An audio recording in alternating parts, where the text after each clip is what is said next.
다음 발제자는 해군 군종실장 대령 이경환 법사님입니다.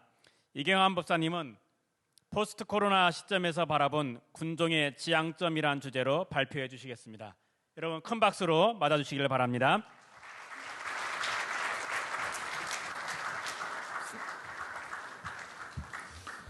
네, 안녕하십니까. 해군 군종병과장 대령 이경환 법사입니다. 저는 포스트 코로나 시점에서 바라본 군종의 지향점이라는 주제로 말씀을 드리겠습니다. 제가 얼마 전에 룬샷이라는 책을 읽은 적이 있었습니다.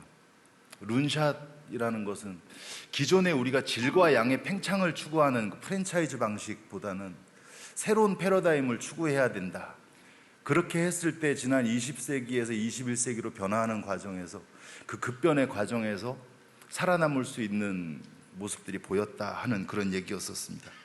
근데 종교는 인류가 가진 문화 중에서 가장 보수적이고 전통을 고수하는 부분입니다. 그러니까 타협이나 변화의 여지가 되기가 쉽지가 않습니다. 그런데 우리가 이제 군종이라는 이름을 띠고 있을 때는 이게 양상이 좀 달라진다고 생각합니다. 군은 다 아시다시피 안전보장과 유사시의 전쟁 승리라는 명확한 목표를 가지고 있고, 그 안에서의 우리의 군종의 역할은 종교적 신념을 바탕으로 필승의 정신전력을 창출하고 유지하는 분명한 기능을 가지고 있습니다. 그렇기 때문에 우리가 해야 되는 역할이 시대가 변화하고 군이 변화한다면 우리도 변화해야 된다는 거죠. 이미 코로나 시점을 넘기기 전부터도 군 내 장병들의 숫자에서 무종교인의 비율은 절반을 넘었습니다. 우리가 이제 종교적인 기능만을 투사하는 병과라면 그럼 이미 절반이 넘어버린 무종교 신자에 대해서 우리가 하는 것이 종교를 가지도록 권하는 것에 머물러야 되느냐 하는 부분입니다. 그 절대 아니라는 거죠. 지금 우리가 하고 있는 고민들은 종교적 신념을 변화하자 하는 것이 아니고 어떻게 우리의 기능을 보편적으로 투사시키느냐 하는 부분에 대한 고민입니다. 코로나 유행 이후에 급격하게 변화한 군내 양상입니다. 이건 모두가 다 공감하실 거라고 생각합니다. 종교시설 중심의 군종활동에 대해서 참여도가 감소되었습니다. 종교를 가지고 있는 종교 신자 비율을 조사하면 코로나 이전이나 이후나 큰 변화가 없습니다. 그건 분명합니다. 제가 확인했습니다. 단 종교시설 중심의 군종활동에 대한 참여도는 급격하게 감소했습니다. 이건 모두가 다 아시는 얘기입니다. 종교에 대한 세상 사람들의 참여 방식이 바뀌었다는 것으로 저는 이해가 됩니다. MZ세대 장병의 종교 관심도에 급격한 저하입니다. 종교활동 참여도가 급격히 저하됐는데 그 중에서도 19세 이상 30세 이하 MZ세대, MZ세대 장병들의 참여도 저하가 가장 급격합니다. 미디어나 각종 SNS나 이런 데에 비추어지는 종교의 모습을 보면 종교의 본질적인 교리적 기능, 예전처럼 수행하고 경전 읽고 종교활동하고 종교행위하고 이런 것에 대한 부분보다는 종교가 가지고 있는 문화적인 기능과 사회적인 역할에 사람들이 주목합니다. 이것도 우리가 각종 미디어나 영화나 이런 것을 보시면 다 확인할 수가 있습니다. 이러한 시대적인 유형에 맞게 우리가 어떻게 변화해야 되느냐라는 부분을 자연스럽게 고민하지 않을 수가 없는 거죠. 자, 저는 일단 기본적으로 군종 본연의 임무에 대해서 재확인이 필요하다고 생각합니다. 우리가 이 자리에 왜 있고 우리의 신분이 무엇을 해야 되는 사람들인가에 대해서 이제 분명하게 재확인을 하고 넘어가자 하는 것입니다. 우리나라 헌법 10조에 모든 국민은 인간으로서의 존엄과 가치를 지니며 행복을 추구할 권리를 가진다. 국가는 개인이 가지는 불가침의 기본적 인권을 확인하고 이를 보장할 의무를 가진다라고 명시되어 있습니다. 인권이나 존엄을 얘기하면 우리는 이제 다른 병과를 흔히 생각합니다. 이 군 안에 인권 얘기하면 우리 말고 다른 병과가 있죠. 근데 우리가 인권과 존엄을 얘기할 때 우리가 신앙하는 진리의 법은 분명한 차이가 있습니다. 세간의 법과는 전혀 다르게 한계와 제한이라는 게 없습니다. 세상 모두가 외면하고 피하는 상황과 그 대상에게까지도 나를 희생하는 전제를 감수하면서 그의 존엄과 가치를 지키기 위한 기도를 멈추지 않는 것이 우리 군종의 역할입니다. 클라우제비츠라는 사람의 전쟁론에 의거하면 전쟁은 적대적인 감성과 적대 의도에서 연원된 원초적 폭력성을 가지고 그 폭력성은 본능과 같은 것이다. 그리고 전쟁은 확률과 우연의 게임이다. 이렇게 나와 있습니다. 전쟁의 필연적인 성격은 무조건 불확실성과 불안에 근거하고 있다는 이야기입니다. 불확실성과 불안에 근거하는 전쟁이라는 상황에서 인간의 존엄이 얼마나 가치 없어지는가는 우리가 지금도 뉴스로 보고 있습니다. 그 상황에서 그것을 극복할 수 있는 것은 인간의 이성으로 불가능하다고 저는 생각합니다. 오직 우리가 신앙하는 초월적인 인간 이상의 의지와 위실력, 가피, 가호, 기적적인 도움이 호소되는 상황이 될 수밖에 없는 것이죠. 그 상황에 처해져 있는 우리 장병들에게 정신전력을 제고시킬 수 있는 역할은 성직자인 군종장교만이 할 수 있다고 저는 생각합니다. 따라서 군종장교가 우리 군 내에서 하고 있는 역할과 이유는 국가적인 정의와 종교적 사명, 인간의 존엄과 인권을 보호하는 그 역할들이 모두 병합되고 있다는 것이 저의 생각입니다.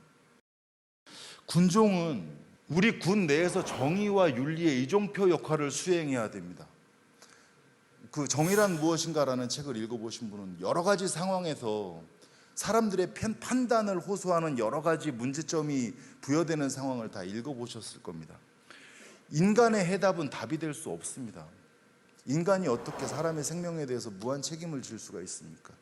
하지만 종교는 항상 인류 역사에 있어서 늘 이슈와 모티브였기 때문에 다양한 경험과 사례를 가지고 있고, 비록 정답은 아닐지언정 이게 최선이다라는 대답은 분명히 해줄 수 있다는 것입니다. 그 답이 인간의 영역을 때로는 넘어설 때도 그것에 대한 포용을 분명히 군종은 해줄 수 있다고 생각합니다. 따라서 군종은 군 내에서 참모로서 정의와 윤리적 가치를 대변하는 분명한 자기 목소리를 낼 수 있어야 합니다. 선교 포교 얘기는 아까 앞에서도 언급됐던 것 같은데, 우리가 군종 활동의 목적이 선교 포교가 될 수 없다는 얘기입니다. 군종 활동을 하시고 여러분들의 삶의 모습들이 장병들에게 투사되었을 때 자연스럽게 선교 포교가 되는 것이겠죠. 선교 포교를 위한 군종 활동은 아니다라는 말씀을 드리는 겁니다. 우리 군종 활동의 목적이 선교나 포교 행위만으로 국한된다면 이건 또 다른 갈등 상황과 문제 제기에 분명히 봉착할 수 있을 것입니다. 마지막으로 종교 시설에 대한 우리가 인식을 좀 전환해보자 하는 겁니다. 군종 장교들을 더 많은 제대로 그 활동 범위를 확대시키고자 하는데, 군종 시설이 있어야 군종 활동이 가능하다 이런 논리에 빠진다면 우리가 조금 힘들어질 거라고 저는 생각합니다. 군종 시설을 어떻게 벗어나서 아까 처음에도 얘기했듯이 군종 시설에 대한 참여도가 적어지고 있는데, 우리가 군종 시설을 더 많이 지어서 더 수준을 높여서 더 많은 장병이 오게 하는데 노력을 하자, 이거는 이미 시대적으로 약간 처진 발상이 아닌가 하는 생각을 하게 됩니다. 자, 저는 이제 우리 군종 장교들이 두 가지 일을 분명히 해야 되는 거 다 알고 계실 겁니다. 종교인으로서 성직의 기능, 그 다음에 종교적 기반으로 한 인성교육의 기능, 교육자의 기능, 두 가지를 해야 되겠죠. 우리가 인성교육의 주체는 군 안에 많습니다. 지휘관도 인성교육 할 수 있고, 주임원사도 할 수 있고, 병영상담관도 할 수 있고, 외부 강사를 초빙해도 됩니다. 그럼 우리가 성직자인 군종장교들이 인성교육을 했을 때 무슨 차이가 있는가? 첫 번째가 종교적 권위가 있죠. 종교적 권위라는 것은 계급이나 뭐에 의해서 어느 날 갑자기 생겨난 게 아닙니다. 인간의 역사와 삶 속에서 전통적인 가치로 이어져 오고 있습니다. 가장 친화적이고 누구에게나 쉽게 다가갈 수 있고 기본적인 신뢰를 가지죠. 그 종교적 권위를 여러분들이 다 가지고 있습니다. 두 번째로 유구한 역사와 품격 있는 문화가 있죠. 이거는 뭐 굳이 설명드리지 않아도 되는 부분입니다. 세 번째로 모든 종교는 보편적 인류애와 선의지를 함양하고자 하는 종교 본연의 목적들을 가지고 있습니다. 이건 그 누구에 의해서도 부정당할 수가 없습니다. 네 번째로 군 안에서의 종교인이 사회에 나가서도 종교인으로 살아갑니다. 따라서 우리에 의해서 인성교육을 받고 종교적 의지에 고양된 장병들은 정의롭고 착한 시민으로 육성될 수 있다고 저는 깊게 믿습니다. 우리가 회복탄력성 얘기를 하는데, 군종장교에 의한 회복탄력성은 전시에도 신앙심과 사생관을 통해서 전시 의지를 고취시킬 수 있고, 전투 무력증, 흔히 PTSD 또는 전투 피로증이라고도 이야기를 하죠. 이것을 극복할 수 있는데도 군종 장교들에 의한 회복 탄력성 교육이 가장 크게 효과를 가져올 수 있다고 생각합니다. 전장에서 정의로운 가치관과 윤리를 구비할 수 있습니다. 전쟁에서 요즘 들어 더욱 많이 부각하는 것이 전쟁 범죄이고 전장 윤리입니다. 그것은 군의 모든 주체들에 의해서 굉장히 자연스럽게 벌어지고 있다는 걸 봤습니다. 그걸 제한할 수 있는 사람, 저는 군종장교뿐이라고 생각합니다. 따라서 군종장교는 전장에서도 인간의 존엄성과 가치를 마지막까지 지키고 공유시킬 수 있는 유일한 존재라고 저는 생각합니다. 정리하자면 급변하는 환경 속에 우리 군종이 나아가야 할 길은 군내 무형 정신전력의 필수 요소로서, 필수 병과로서 분명히 정립되어야 하고, 군 안에서 정의와 윤리를 이야기할 때 항상 군종병과의 의견이 그 기준이 되어야 된다고 저는 생각합니다. 마지막으로서 여러분 스스로가 인간의 존엄과 가치의 수호자로서 살아가야 한다는 사명감을 분명하게 가슴에 담아주셨으면 하는 생각입니다. 과거 우리가 수많은 전장에서 우리 선배 군종장교들의 모습이 회자된 적이 있었습니다. 그 회자된 이유는 그 사람들이 어떤 탁월한 지식이나 전투력을 가지고 있었기 때문이 아니고 그분들이 보여준 희생과 봉사 그리고 애국의 모습 때문이었다고 저는 생각합니다. 네, 이상으로 포스트 코로나 시점에서 바라본 군종의 역할에 대해서 발표드렸습니다. 들어주셔서 감사합니다.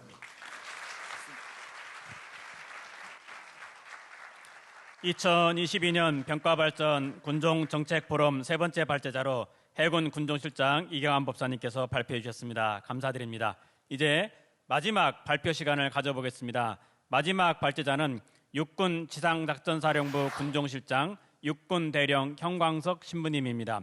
군종병과와 관련된 군종교구의 역할이라는 주제로 발표해 주시겠습니다. 여러분 박수로 맞아주시길 바랍니다.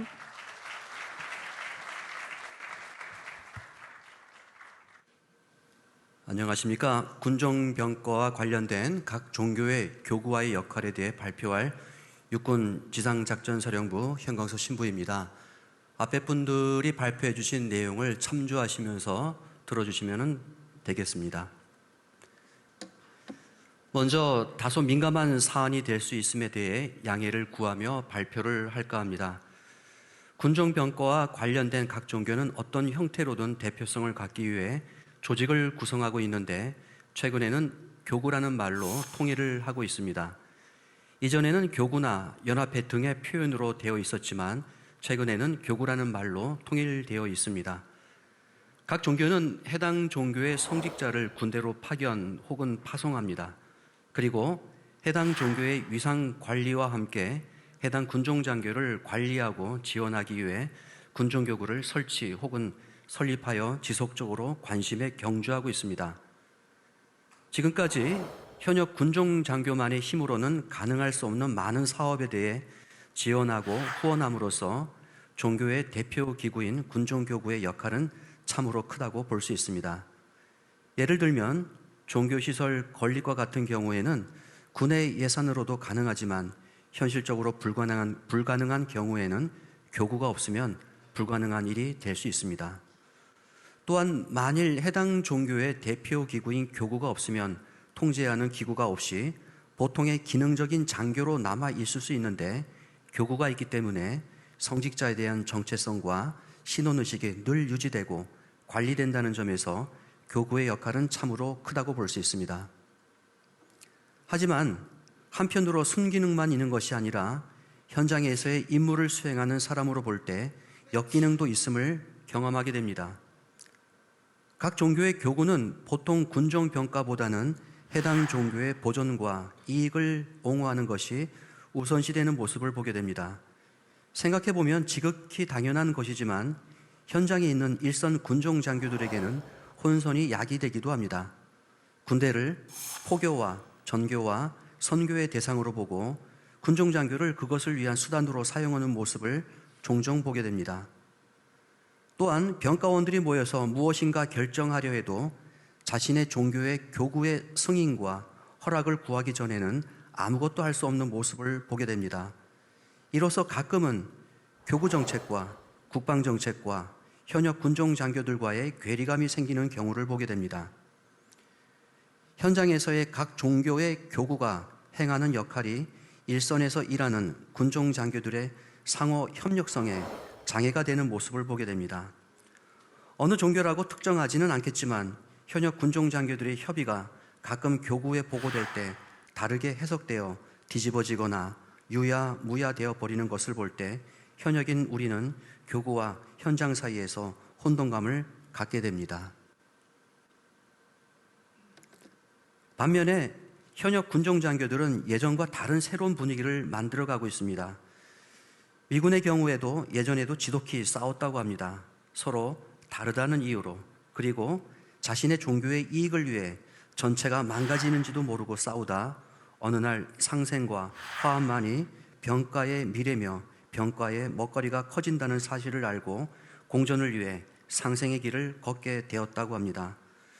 우리 한국군 역시 예전과 다르게 이제는 상호간 딜이 가능한 조직으로 변화되고 있습니다. 예전에는 막무가내로 자신의 종교의 이익을 위해 싸우다 군 지휘부에 비춰진 모습은 군종 없어도 되지 않을까라는 부정적 이미지를 강하게 심어준 과거가 있습니다. 하지만 지금은 오랜 기간 반목과 불신이 병과의 미래를 저해한다는 경험의 축적으로 상생과 공존의 길을 열어가려고 합니다. 예전에는 그저 종교활동 열심히 하고 물량으로 하는 위문활동에 전념하였고 그것의 지휘부도 우리 현역 군종 장교들도 만족을 했다면 지금은 신앙이 있는 장병뿐만 아니라 전 장병에 대한 사생관 교육, 국가간 교육, 위기에 대응하기 위한 회복 탄력성 교육 등을 실시함으로써 평시와 전시를 망라해서 기능하고 효능감이 있는 조직과 병과로 거듭나기 위해 노력하고 있습니다. 발표자 역시 지작사에서 근무하면서 지난 UFS 한미연합훈련관 한반도 전시 사항을 가정하여 군정 기능에 대해 수많은 토론과 성과를 내며 훈련에 참여했습니다. 예전의 군종에 비하면 상당한 수준의 작계이의 수준과 군종 작전 수행 능력을 높였고 또 그런 평가를 받고 있음을 자랑하고 싶습니다. 과거에는 종교만 강조되었다면 현재는 군복이 잘 어울리는 군복 입은 성직자로 정체의식이 전환되고 있습니다. 그렇다면 군종병과와 각 종교의 교구와의 역할에서 어떤 문제점이 있고 또 어떤 전환점이 필요한지 말씀드리겠습니다. 현재 각 종교의 교구는 파견된 해당 종교의 군종장교들에 대한 컨트롤러의 역할이 매우 강합니다. 그들이 하는 일을 지원하는 협력자의 역할도 잘 수행해주고 있지만 어쩐지 컨트롤러의 모습이 더 많은 듯합니다. 평시에는 마치 아바타처럼 뒤에서 컨트롤하는 역할을 하는데 정작 전시가 되었을 때 도움이 필요한 현장의 군종장교들을 위한 도움을 어떻게 줄 것인지에 대한 전시군종계획은 있는지 궁금합니다. 현장에 있는 군종장교들은 살기 위해 전시군종 업무로 임무 전환을 해나가는데 각 종교의 교구는 여전히 해당 종교의 이익을 위한 집단으로 이해되는 경우가 있습니다. 전평시는 구분되어 있지 않습니다. 전시를 대비하여 평시부터 전시 업무를 하는 것이 우리들의 업무인데 각 종교의 교구는 평시에만 머물러 있는 것을 보게 됩니다. 지난 UFS 기간에도 전시 군종장교 충원에 대해 많은 토의를 하면서 결국에는 해당 종교의 교구의 정치력과 행정력을 통해 가능해짐을 느끼게 되었습니다. 사실 각 종교의 교구가 현역 군종장교들을 많이 도와주고 있고 앞으로도 참으로 많은 부분에 있어 도움을 줄 수 있음을 우리는 잘 알고 있습니다. 하지만 그런 도움은 한 종교만의 노력으로 되는 것이 아니라 군종에 들어와 있는 각 종교의 대표들이 모여 논의한다면 안 되는 일이 없을 것이라 믿어 의심하지 않습니다. 그래서 제안한다면 각 종교의 군종교구는 국방부와의 협약을 맺을 수만 있다면 그래서 대한민국의 국방정책의 한 협력기구로서 새로운 자리매김을 할 수 있다면 얼마나 좋을까 생각합니다. 가능한 대안들입니다. 앞서 말씀드린 대로 우선 각 종교의 대표들이 모여 협의체를 만드는 것을 제안합니다. 우리 현역 군종 장교들에게는 마치 교구가 상위 기관처럼 되어 있어 교구의 승인과 허락 없이는 쉽게 일을 할 수 없습니다. 그래서 각 종교의 교구 대표들이 모여 협의체를 구성하고 이 협의체는 국방부와 협약으로 공식기구 혹은 협력기구로 승인받았으면 좋겠습니다. 그 결과로 각 종교의 대표들이 신국방정책에 대한 이해도가 높아지고 현역 군종장교들에 대한 이해도도 높아질 것으로 판단됩니다.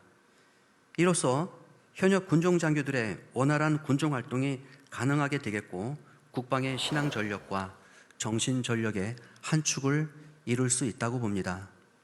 이러한 제안의 최종 목표는 국방부 정책과 각 교구의 정책과 현역 군종장교의 통일된 시각 형성이 최종 목표가 됩니다.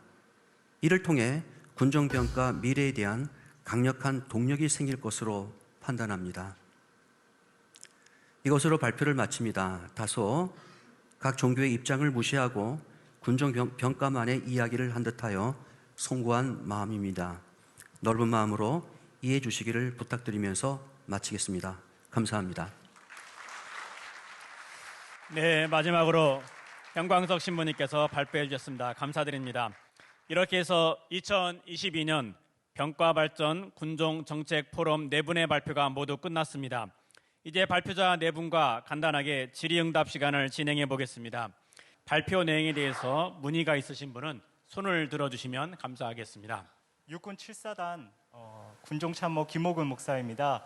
연합사 군종실장님께 질문드리겠습니다. 말씀하신 그 한미 동맹 강화를 위한 한미 연합 군종 활동에 대해서 그리고 그것을 위해서 미측에서 바라보는 한 측의 발전 방안에 대해서 질문드리도록 하겠습니다. 질문 감사합니다. 저희 측에서 바라보는 그 상호 운영성에 대해서 말씀드리면은 지금 한 측 군종 장교는 편제가 굉장히 부족합니다. 예를 들면은 저희 미측에서는 육군 현역만 육군 군종 장교 1명당 그 케어하는 군인 수가 270명, 80명 정도 되는데 비해서 한국은 숫자를 계산해 보니까 1명당 1,200명을 케어하고 있습니다. 그러나 평시에. 근데 전시에 가면은 이게 더 흩어져 있기 때문에 도저히 불가한 상황입니다. 그래서 제 개인적으로는 일단 그 동맹 강화를 위해서도 서로 상호 운용성을 위해서도 편제가 최소한 2배 이상 늘어나야 된다고 생각합니다. 미군에서는 전에 한 1,200명이었던 그 현역 육군 군종장교 숫자가 이제 1,500명을 넘고 있습니다. 그만큼 필요성이 있기 때문에 그렇고, 또 하나는 얼마 전에 제가 한번 조사를 해봤었는데 그 보훈처가 있지 않습니까? 미국의 보훈처가 지금 미 국방비가 1경이 넘는데 거기에 40%에 준하는 양으로 그 예산이 책정되어 있습니다. 보훈처에서. 그래서 그 보훈처의 그 예산이 어디에 사용되어지나 봤더니 그 전쟁 파병 중에서 그 PTSD 앓고 그 외상후 그 스트레스 증후군 앓고 있는 사람들 그 보상해주고 치료해주는데 대부분의 그 예산이 들어갑니다. 그래서 뭘 말씀드리냐면은 지금 우리 군의 군종장교의 편제가 넉넉하게 되어져만 있다면은 만약에 이 땅에 있어서는 안 되지만 전쟁이 있다면은 전쟁을 마치고 난 후에 나라에서 들어갈 예산도 절감할 수 있는 경제성도 있다는 것입니다. 다만 또 이 액수뿐만 아니라 삶의 질에서도 엄청나게 변화를 줄 수 있습니다. 제가 개인적으로 PTS는 충분히 감소시킬 수 있는 증후군이기도 하죠. 또 그것을 위해서는 전장터에서 가장 적절한 시간에 상담이 요하기 때문에 전장터에서 상담자가 있는 것은 필수 조건입니다. 그래서 제가 보기에는 첫째, 군종장교 숫자가 늘려야 된다는 것, 둘째, 군종장교 숫자가 늘어나야 된다는 것, 세 번째, 군종장교 숫자가 턱없이 부족하다는 것입니다. 그래서 아무리 우리가 그 전시 군중 활동에서 아무리 훈련을 해도 효과가 없는 것은 편제 자체가 이걸 받쳐주지 않기 때문에 여러분들이 안 하는 것이 아니라 못 하는 것입니다. 그래서 여러분들 할 수 있도록 군에서 나라에서 여기에 신경을 써줘가지고 편제에 개혁이 있어야 생각합니다. 그 군 국방 개혁은 숫자를 전적으로 다 줄이는 것이 있는 것이 아니고 느릴 때는 느려야 한다고 저는 생각을 합니다. 감사합니다. 예, 감사합니다. 문답으로 웃음을 주기가 쉽지 않은데 문답으로 큰 웃음을 주셨습니다. 다음 질문해 줄 분이 계시면 손 들어주시면 감사하겠습니다. 네, 안녕하십니까. 해군 제2함대 사령부 양정진 신부입니다. 저는 해군 군종 실장님께 질문을 드리도록 하겠습니다. 이제 군종 활동의 중심에 있어서 회복 탄력성을 기반으로 한 각종 인성 교육이 중요함에 대해서 말씀해 주셨는데, 그러면 실제적인 내용에 대해서 말씀해 주실 수 있을지 여쭤보겠습니다. 네, 질문해 주셔서 감사합니다, 신부님. 우리가 회복 탄력성이라는 테마를 인성교육의 그 어떤 주제로 설정을 한 것은 시대적인 요구라고 저는 생각하고요. 또 각 종교에서 우리가 전혀 다른 이름으로 이렇게 여러 가지 이야기를 하고 있지만, 사람을 위한 이야기를 여러 가지 형태로 하고 있지만, 가장 기본적인 목적은 그 사람의 삶의 행복을 추구해 주자 하는 것 아니겠습니까? 결국 우리가 뭐 아까 정신전력 얘기도 했고 뭐 필승의 신념 이야기도 했지만, 가장 우리가 군종장교로서 이렇게 우리끼리 얘기할 때 우리 군 장병들을 행복하게 해줄 수 있는, 어떻게 하면 행복하게 해줄 수 있을 것인가, 어떠한 시기를 살더라도 어떠한 환경에 처해 있더라도 이 상황에서 가능한 가장 큰 행복을 어떻게 우리가 줄 것인가, 이걸 고민해야 된다고 생각하거든요. 결국 종교적 기능이라고 생각합니다. 어떤 우리가 다 교리적으로 물질적으로 그 사람을 어떻게 보상해 준다고, 뭐 약물로서 그 사람을 어떻게 행복하게 해준다고, 그게 본질적인 행복 추구가 아니다라는 거 다 알고 계시지 않습니까? 심리적으로 이 사람을 어떻게 지금 삶에 만족하게 하고 행복하게 할 수 있는가, 이건 이미 우리가 교리적으로 다 알고 있는 내용이고, 그것을 인성교육의 그 삶의 행복을 더 극대화하기 위한 방식으로 각자의 노력과 연구가 좀 많이 필요한 부분이라고 생각합니다. 저는 결국 그게 회복 탄력의 모티브라고 저는 생각을 하고 있고요. 대답이 되셨으면 좋겠습니다. 네, 감사합니다. 네. 예, 이어서 다른 분에게 질문해 줄 분이 계시면 한번 손을 들어주시면 감사하겠습니다. 네, 공군 제10 전투비행단 소령 이원우 법사입니다. 저는 국방부 군종정책과장님께 질문 드리겠습니다. 회복 탄력성 강화 교육의 중요성에 대해서 강조를 해주셨는데, 그렇다면 군종 병과에 있어서 앞으로 회복 탄력성 강화 교육 훈련이 앞으로의 어떤 방향성이 있을지, 그리고 나아가야 할 최종 목표는 무엇일지에 대해서 한 말씀 부탁드리겠습니다. 네, 질문해 주셔서 감사합니다. 공군 법사님께서 저에게 질문을 해주시니까 상당히 새롭습니다. 사실 군 안에서 다양한 교육들이 진행되고 있습니다. 인성교육의 범주 안에 다 들어가겠죠. 그런데 이 인성교육들, 군 안에서 행하는 많은 인성교육들은 단기적인, 유례적인 그런 교육일 경우가 많습니다. 외부에서 와서 우리 병사들이 그 집중 인성교육 기간에 외부에 있는 인성교육 교관들이 와서 이렇게 해주는 프로그램들이 있습니다. 분명히 그 프로그램을 하면 옛날에 저희 군종에서 비전 캠프 했을 때와 똑같이 장병들이 감동하고 삶의 동기부여도 받고 변화가 있습니다. 그런데 안타까운 것은 이게 본인들의 동기부여는 됐지만 환경은 전혀 변하지 않다 보니까 자기의 원래 자리로 딱 돌아가면 한 며칠 안 가서 원래 패턴으로 그냥 가버립니다. 다시 그 인성교육을 마치고 검증을 하지 않습니까? 이번 교육이 어땠습니까? 그러면 좋다라고 얘기를 합니다. 그런데 그 좋다라고 하는 표현이 그 상태일 때만인 거고 원래로 돌아가면 의미가 없어진다는 거죠. 그런데 이 회복 탄력성이라고 하는 것은 이런 인성교육, 단회적 인성교육과 조금 다른 차원으로 접근을 해갑니다. 훈련의 개념인 거죠. 우리가 가지고 있는 기억이 여러 종류가 있습니다. 인지기억, 감정기억, 신체기억, 그 다음에 상태기억이 있습니다. 이 망각주기가 조금씩 다 다르거든요. 제일 짧은 게 인지기억입니다. 그리고 감정기억과 또는 어떤 신체기억, 그리고 그 상태기억이 제일 깊게 오랫동안 기억이 되거든요. 이 우리가 군 안에서 훈련을 받는 이유가 뭡니까? 그게 위기 상황에 반응하도록 훈련을 받지 않습니까? 그래서 이 회복 탄력성 인성 교육이 아니라 회복 탄력성 강화 훈련입니다. 인성 교육에 들어가지만, 그래서 이것은 단기간에 마치고 가는 게 아니라 장병들이 그 회복 탄력성 교육에 대한 내용들을 받고 난 다음에 100일 동안 자기 회복 탄력성 검사를 해서 가장 낮은 요소가 있다 그러면 그것을 높이는 자기 보고식 훈련들을 지속적으로 하는 겁니다. 그것을 군종 장교들이 관리해 주기도 하고 초급 간부들이 관리해 주기도 하고 하다 보면 100일 정도 이끌어가지 않습니까? 그러면 이게 내면화가 됩니다. 그 100일을 반복해가는 과정 속에서 성취들이 분명히 주어집니다. 그럼 그것이 내면화되고 강화돼서 존재가 바뀌는 그런 변화가 오거든요. 사실 인성교육의 필요성을 사회도 많이 얘기하고 인성이 무너졌다 이렇게 얘기하는데, 군대는 어떤 면에서는 교육의 마지막 기회라고 할 수 있습니다. 그러나 대한민국에 굉장히 많은 장병들이 이 군대를 거쳐가지 않습니까?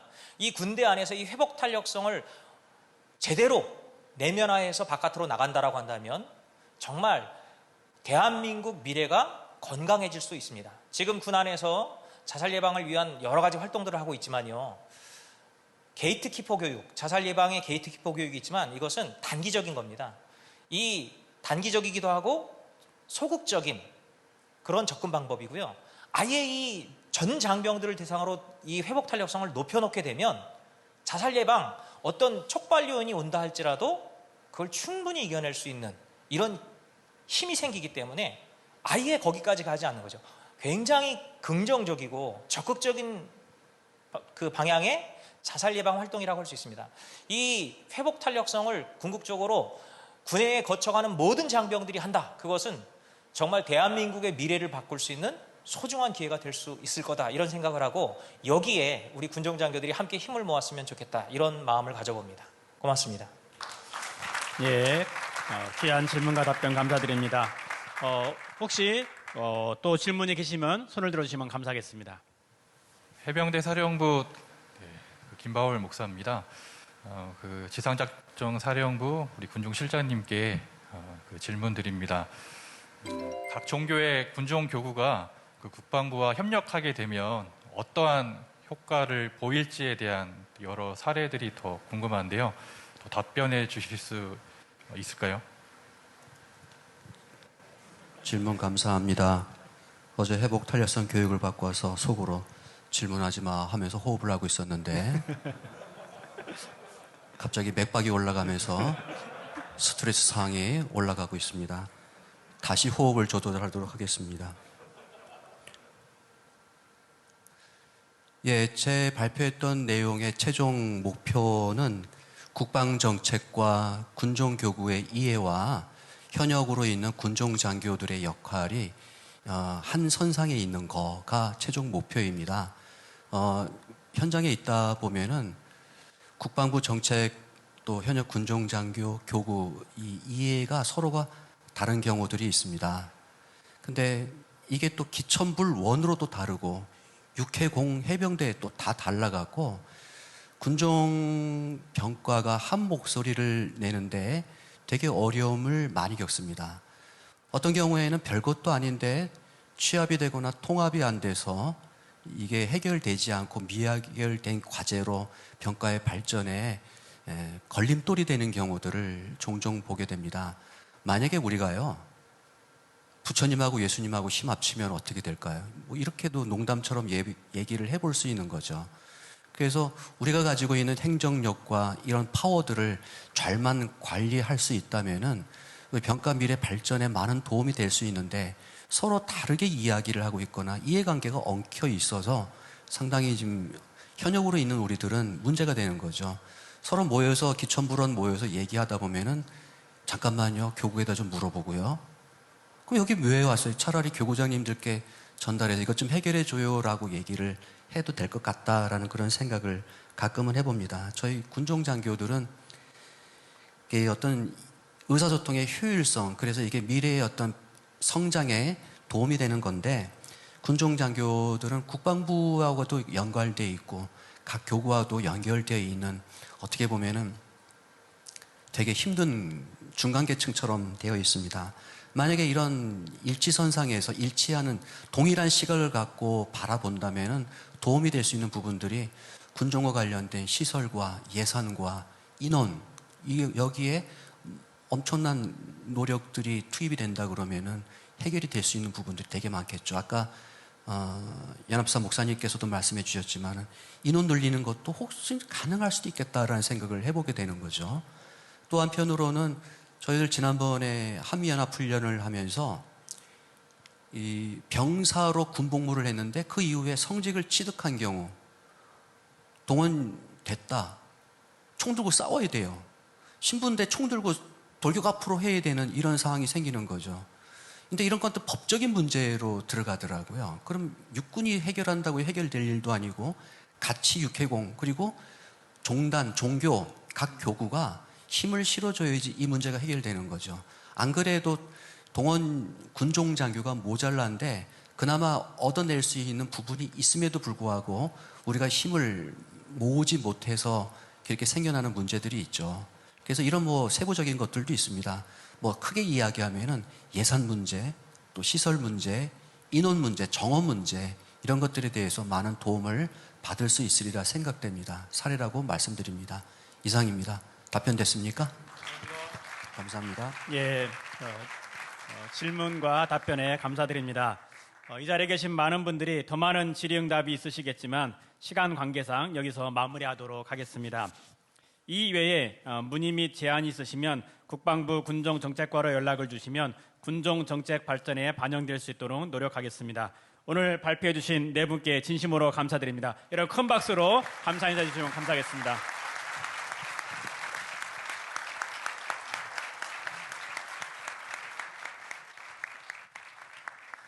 (2022년) 병가발전 군종정책포럼 이제 마무리를 해야 할 시간입니다. 마무리하면서 오늘 이 자리를 끝까지 함께 해주고 계신 각군 인사참모부장 및 육군 종합행정학교장님의 소감 말씀을 들어보겠습니다.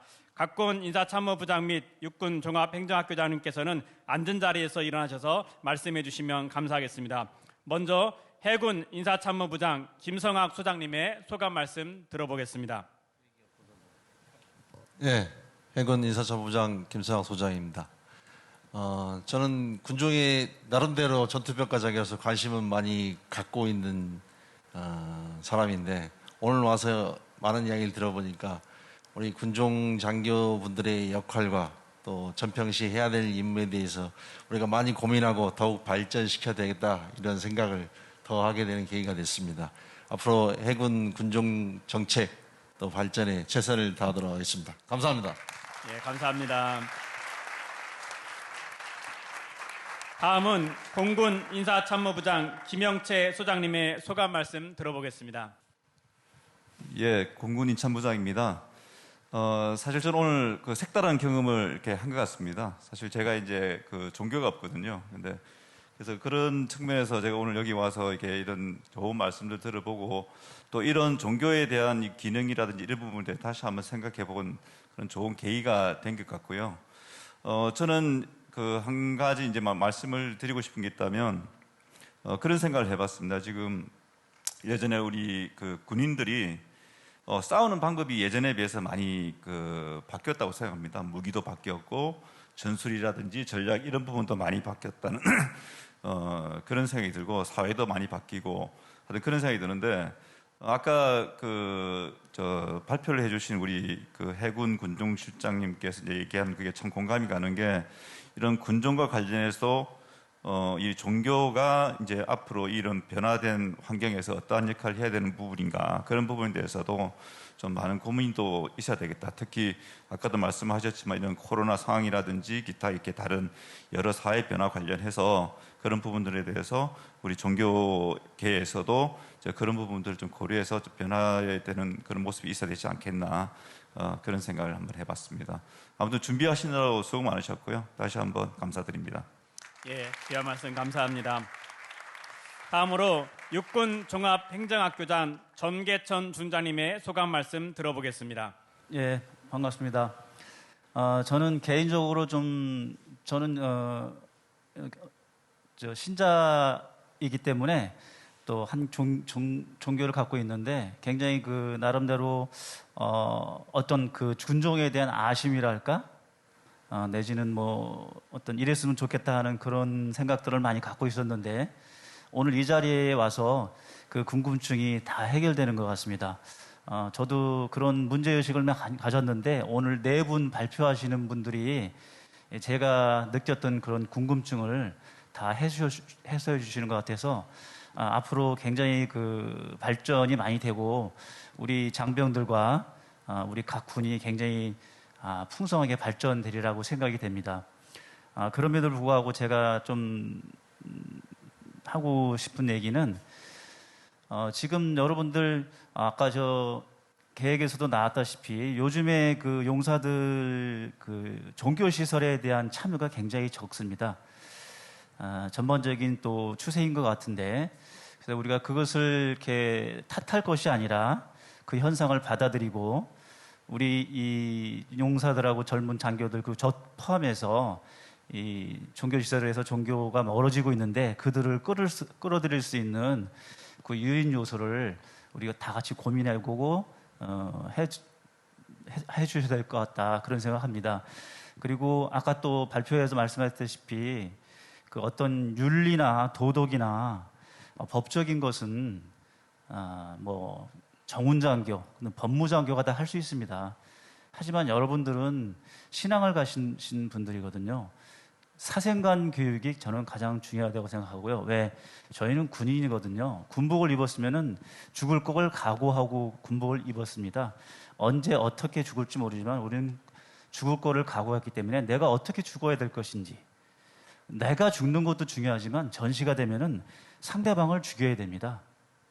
이것이 살인이 아니고 정당한 전투행위가 될 수 있다는 것들을 인식시켜줄 수 있는 것은 여러분들밖에 없다고 생각하고, 그것은 정훈이나 법무나 법적으로 할 수가 없는 거거든요. 그런 거를 좀 고민해 주셨으면 합니다. 저는 조행교에 있으면서 여러분들 교육 같이 하는데 최대한 노력을 다하고 혹시 좋은 아이디어 있으시면은 최대한 반영해서 좋은 교육이 될 수 있도록 그렇게 노력하겠습니다. 감사합니다. 예, 인사 말씀 감사드립니다. 이것으로 2022년 병가발전 군종정책 포럼 모두 마치겠습니다. 장시간 함께해 주신 여러분 진심으로 감사드립니다. 충성!